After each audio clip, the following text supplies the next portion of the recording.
Hi guys, this is Connie, back for more Connie Reads The Giver. This is chapter 3. Oh, look, Lily squealed in delight. Isn't he cute? Look how tiny he is. And he has funny eyes like yours, Jonas. Jonas glared at her. He didn't like it that she had mentioned his eyes. He waited for his father to chastise Lily, but father was busy unstrapping the carrying basket from the back of his bicycle. Jonas walked over to look. It was the first thing Jonas noticed as he looked at the new child peering up curiously from the basket. The pale eyes. Almost every citizen in the community had dark eyes. His parents did, and Lily did, and so did all of his group members and friends. But there were a few exceptions.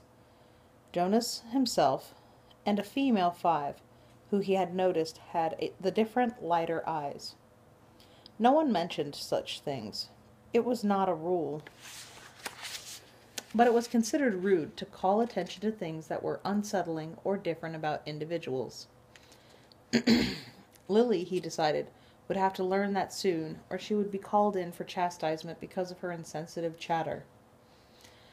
Father put his bike into its port, then he picked up the basket and carried it into the house.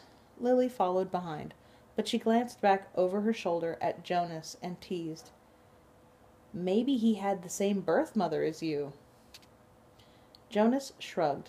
He followed them inside, but he had been startled by the new child's eyes. Mirrors are rare in the community. They weren't forbidden, but there was no real need of them, and Jonas had simply never bothered to look at himself very often when he found himself in a location where a mirror existed. Now, seeing the new child and its expression, he was reminded that the light eyes were not only a rarity, but gave the one who had them a certain look. What was it? Depth, he decided. As if one were looking into the clear water of the river, down to the bottom, where things might lurk which hadn't been discovered yet. He felt self-conscious,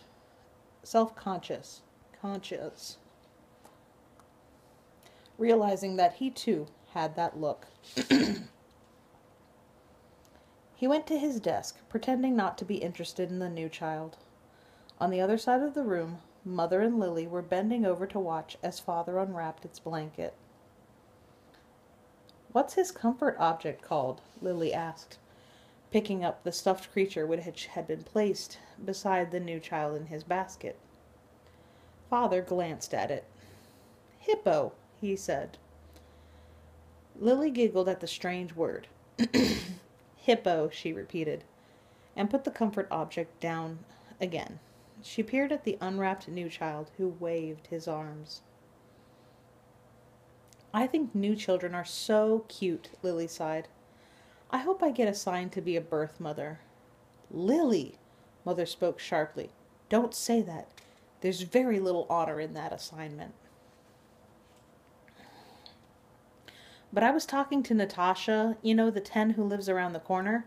She does some of her volunteer hours at the birthing center, and she told me that the birth mothers get wonderful food, and they have very gentle exercise periods, and most of the time they just play games and amuse themselves while they're waiting." "I think I'd like that," Lily said petulantly. 3 years, her mother told her firmly. 3 births, and that's all. After that, they are laborers for the rest of their adult lives until the day that they enter the house of the old. Is that what you want, Lily? 3 lazy years, and then hard physical labor until you are old? "Well, no, I guess not," Lily acknowledged reluctantly. Father turned the new child onto his tummy in the basket. He sat beside it and rubbed its small back with a rhythmic motion. "Anyway, Lily Billy," he said affectionately, "the birth mothers never even get to see the new children. If you enjoy the little ones so much, you should hope for an assignment as nurturer. When you're 8 and start your volunteer hours, you can try some at the nurturing center," Mother suggested. "Yes, I think I will," Lily said, She knelt beside the basket. "What did you say his name is? Gabriel?" "Hello, Gabriel," she said in a sing-song voice. Then she giggled. "Oops," she whispered. "I think he's asleep. I guess I better be quiet." Jonas turned to the school assignments on his desk. Some chance of that, he thought. Lily was never quiet. Probably she should hope for an assignment as speaker, so that she could sit in the office with the microphone all day, making announcements. He laughed silently to himself, picturing his sister droning on in the self-important voice that all the speakers seemed to develop, saying things like, "Attention! This is a reminder to females under 9 that hair ribbons are to be neatly tied at all times." He turned toward Lily and noticed to his satisfaction that her ribbons were, as usual, undone and dangling. There would be an announcement like that quite soon, he felt certain, and it would be directed mainly at Lily, though her name, of course, would not be mentioned. Everyone would know. Everyone had known. He remembered with humiliation that the announcement, "Attention, this is a reminder to male 11s that objects are not to be removed from the recreation area, and that snacks are to be eaten, not hoarded," had been specifically directed at him. The day last month that he had taken an apple home. No one had mentioned it, not even his parents, because the public announcement had been sufficient to produce the appropriate remorse. He had, of course, disposed of the apple and made his apology to the recreation director the next morning before school. Jonas thought again about that incident. He was still bewildered by it, not by the announcement or the necessary apology. Those were standard procedures.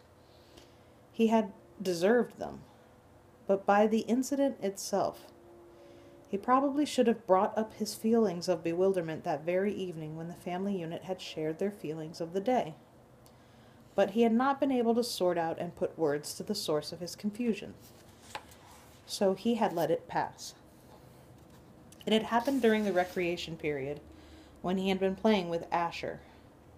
Jonas had casually picked up an apple from the basket where the snacks were kept, and had thrown it to his friend.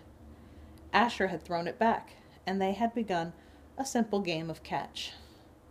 There had been nothing special about it. It was an activity he had performed countless times. Throw, catch, throw, catch.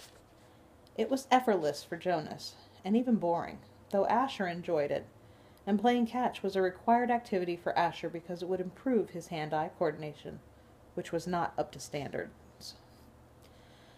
But suddenly Jonas had noticed, following the path of the apple through the air with his eyes, that the piece of fruit had, well, this was the part that he couldn't adequately understand. The apple had changed. Just for an instant, it had changed in midair, he remembered. Then it was in his hand, and he looked at it carefully, but it was the same apple, unchanged. The same size and shape, a perfect sphere. The same nondescript shade, about the same shade as his own tunic. There was absolutely nothing remarkable about that apple. He had tossed it back and forth between his hands a few times, then thrown it again to Asher, and again, in the air, for an instant only, it had changed. It happened 4 times. Jonas had blinked, looked around, and then tested his eyesight, squinting at the small print on the identification badge attached to his tunic. He read his name quite clearly. He could also clearly see Asher at the other end of the throwing area, and he had had no problem catching the apple. Jonas had been completely mystified. "Ash," he had called, "does anything seem strange to you about the apple?" "Yes," Asher called back, laughing. "It jumps out of my hand onto the ground." Asher had just dropped it once again. So Jonas laughed too, and with his laughter tried to ignore his uneasy conviction that something had happened. But he had taken the apple home against the recreation area rules. That evening, before his parents and Lily arrived at the dwelling, he had held it in his hands and looked at it carefully. It was slightly bruised now, because Asher had dropped it several times. But there was nothing at all unusual about the apple. He held a magnifying glass to it. He had tossed it several times across the room, watching, and then it rolled around and around on his desktop, waiting for the thing to happen again. But it hadn't. The only thing that happened was the announcement later that evening over the speaker.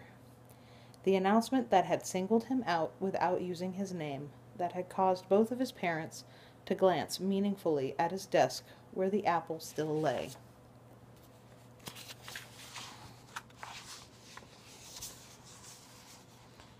Now, sitting at his desk, staring at his schoolwork as his family hovered over the new child in its basket, he shook his head, trying to forget the odd incident. He forced himself to arrange his papers and try to study a little before the evening meal.